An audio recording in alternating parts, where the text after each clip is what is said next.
Greetings to all my listeners. Have you ever considered that the ordinary moments in our lives might offer us unique opportunities for spiritual growth?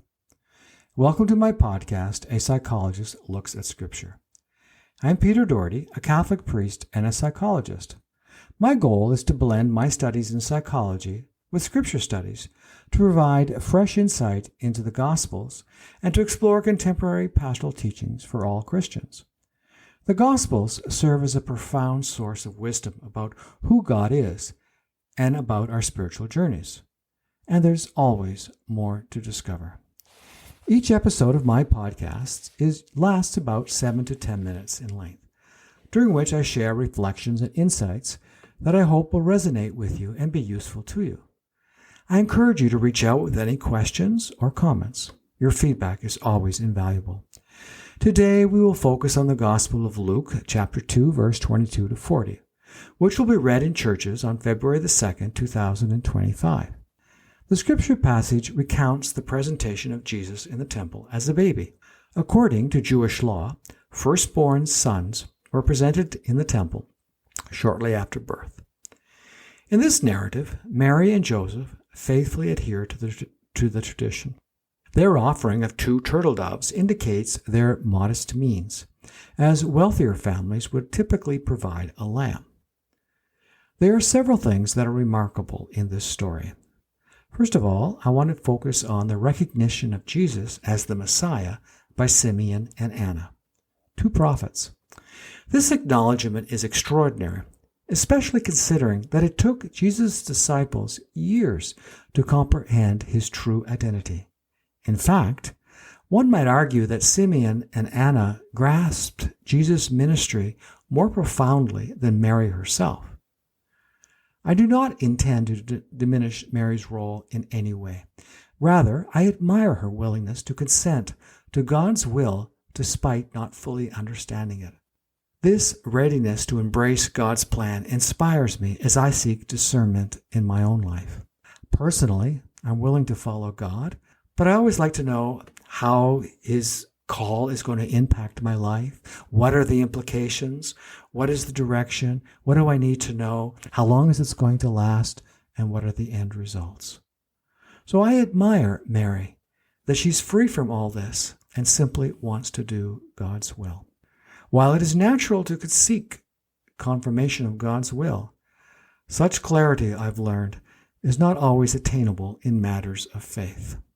The question arises, how did Anna and Simeon recognize Jesus' true nature? After all, he was a baby at the time. Luke provides a clue. Anna was known for her constant and dedication to prayer, along with her time spent at the temple, and her practice of fasting likely honed her spiritual perception skills. Prayer is essential for many individuals seeking meaningful connection with God. Different types of prayer resonate differently with people. Finding a prayer approach can be challenging at times. So I plan to release a podcast focusing on prayer around Easter. Stay tuned. Anna's commitment to the temple signifies not merely an attachment to a building, but more importantly, a connection to community. As discussed in previous episodes, community plays a vital role in nurturing our faith and our mental health. While communities can sometimes be toxic, more often they provide support and opportunities for growth through shared experiences and values. Fasting, often associated with abstaining from food, can be viewed more broadly. It encourages us to reflect on what we give up and how we can gain new perspectives on our lives from giving up what we'd really like to do. For instance, during my involvement with Indigenous communities in Canada, participants in a 4-day retreat would experience significant spiritual insights through fasting practices like a sweat lodge ceremony. Also, during this retreat, participants refrained from food and water for 4 days. At the end of the retreat, participants were understandably very thirsty, but their view of water changed forever. While Jesus was presented in the temple, it was likely an ordinary event among many similar presentations. However, Simeon and Anna's ability to perceive something extraordinary in the ordinariness of life suggests that spirituality often eludes those who do not actively seek it. What are the insights they possessed that others lacked?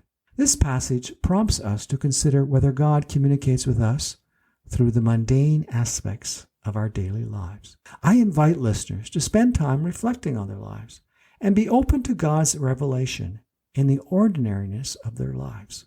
It's also noteworthy that neither Anna nor Simeon had any official position within the church or the temple community. They were not leaders or figures of authority.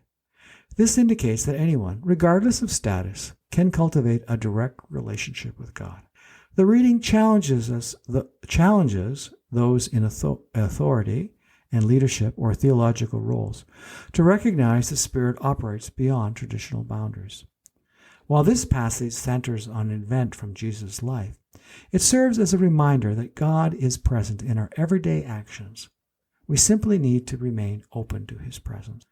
Thank you for tuning in. Join me next week when we explore another gospel passage about the call of the disciples, Peter, James, and John. If this is the first time listening, I invite you to consider previous episodes available on various podcast platforms and YouTube. New episodes are released every Sunday, focusing on the upcoming week's gospel. Your feedback helps improve the podcast, so I invite you to share any thoughts or insights. I'd also like to extend my gratitude to my team members, Heather Patel-Doherty and Rachel Colomb, for their invaluable contributions in preparing this podcast. For any questions or concerns, feel free to reach out via email at peter.doherty, DOHERTYOMI, @gmail.com. God bless you all and have a wonderful week.